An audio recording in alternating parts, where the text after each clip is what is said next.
Now we are going to start with chapter 3rd of class 8, that is synthetic fibers and plastics.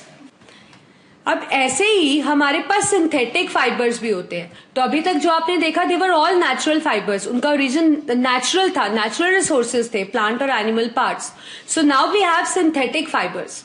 जैसे कि मैंने आपको बताया कि synthetic fibres are man made fibres, that means they are artificially prepared. किससे बनते हैं?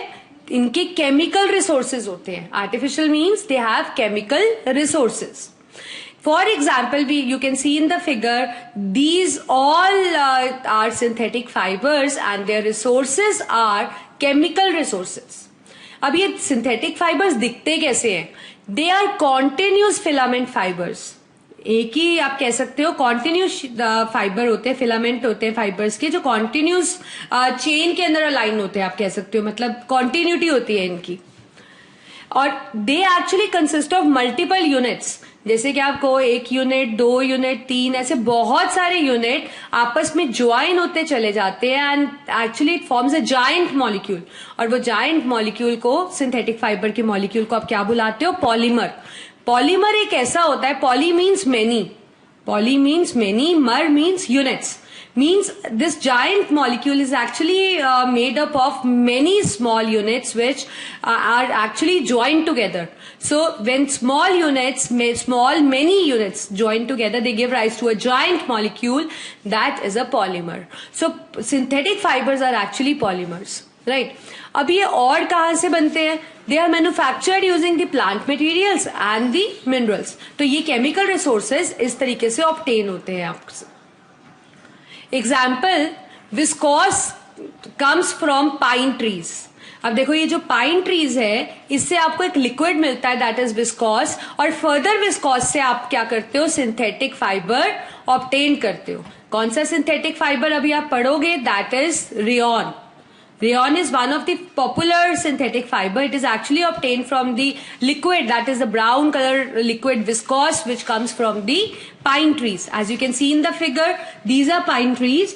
So they release, you can say, a liquid substance called as viscose, which is actually processed, and from it the rayon is being obtained. Likewise, acrylic, nylon, polyester, they come from oil and coal. So their resources is oil and coal. So what are the basic properties of the synthetic fibers? तो अभी आपको ये तो पता लग गया है कि जो सिंथेटिक फाइबर्स हैं उनका जो ओरिजिन है वो केमिकल रिसोर्सेज से है, राइट? तो ये जो सिंथेटिक फाइबर्स हैं, चाहे वो रेयॉन हो गया, चाहे वो नायलॉन हो गया, अभी हम पढ़ेंगे बहुत डिफरेंट तरह के सिंथेटिक फाइबर्स हमें मिलते हैं. तो उनकी कुछ बेसिक सिमिलैरिटीज है, कुछ प्रॉपर्टीज है उनकी खास. First is that they dry up very quickly. ये आपने देखा भी होगा, जितना सिंथेटिक कपड़ा होगा आप उसको धोगे, it will take very less time to get dry up, right? So they dry up quickly. They are durable.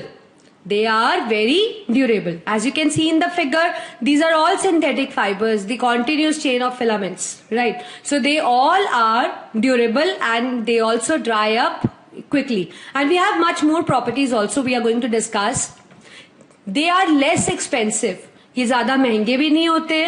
They are readily available, आराम से मिल जाते हैं आपको. And they are easy to maintain. ये ज्यादा इनको कुछ केयर की रिक्वायरमेंट नहीं होती है. They are easy to maintain. Now अब आप जान चुके हो कि they are the basic properties of the synthetic fibres. अब आप जानते हो अच्छे से.